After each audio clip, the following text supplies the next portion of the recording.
if I'm gonna grab you and try to take you somewhere, can I use you? Sure, yeah. So, I might try to grab the wrist, I might pull on both wrists, I might go cross arm, I might go same arm, right? So when I'm looking at this, cross arm is actually same arm.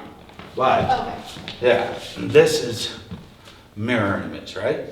So these are the only 4 ways somebody can grab you, from the front or the back. So it's gonna be same, it's gonna be cross, or it's gonna be same, or it's gonna be crossed. So the only thing that makes a grab is the thumb and the baby finger, right? So as soon as somebody tries to latch onto you, these 3 fingers can't grab. It's these 2 that put that structure together, right? So it's important that we go against those 2 levers, because that's all they are. There's no strength in them, right? So if I grab and I pull, you're gonna think of, I gotta get out of this. You got that hand free, mine's over here, I'm pulling you in the face, right? Now, if you go really wide like that, I'm gonna see it. All right, so if I'm trying to pull her somewhere, let's say I'm going like this, my next step's gonna be to smother you, right? I'm gonna move, right? So you need to get that to go straight through. So pull on my wrist. Straight down, right?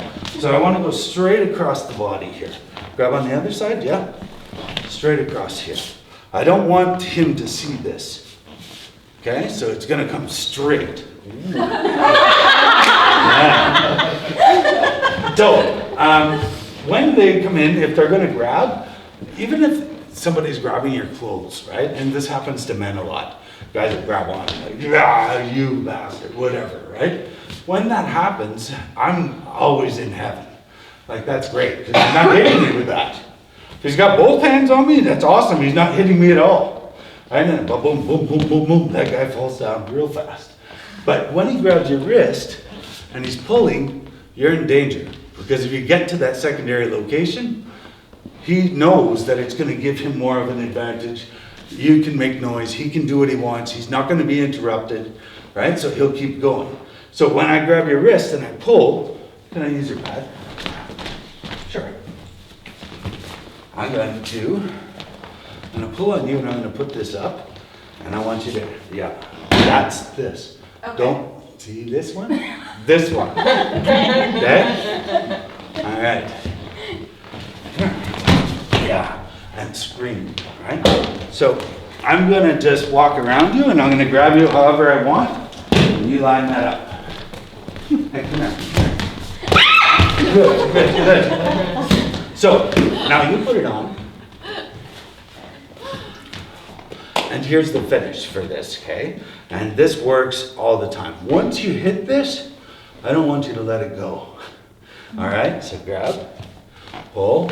Once I hit it, I'm just gonna start rapid fire hammering this. Just like that. If they still hold on to my arm, if they're too big, I'm not gonna get out of any of these levers anyways. But if I do this, he's gonna let go. Right? It works for 5-year-olds. I teach anti-abduction this way. Somebody picks them up, grab the back of the head and smack, scream and yell, wrap your legs around, and you can't go anywhere. Because once they start doing this, even if I'm trying to take you somewhere else I can't see, my brain says, get off me. I will stop walking, literally. Right? So it's really important that we interrupt that. Because big, strong guys or somebody that's doing this, they've probably done it before, and they have some experience with it, right? So I want to interrupt that by keeping that hand in there. And if I feel really in danger, I'll start ripping and scratching, right? And that's important because you get DNA under your fingernails, and after an event like this, you always want to, right away, you want to go clean up, but you should resist that and make sure that they do a kit on you, because even if that person's never been caught before, he'll be in the national database, right? You're still doing society a favor. Does that make sense? Yeah. Okay.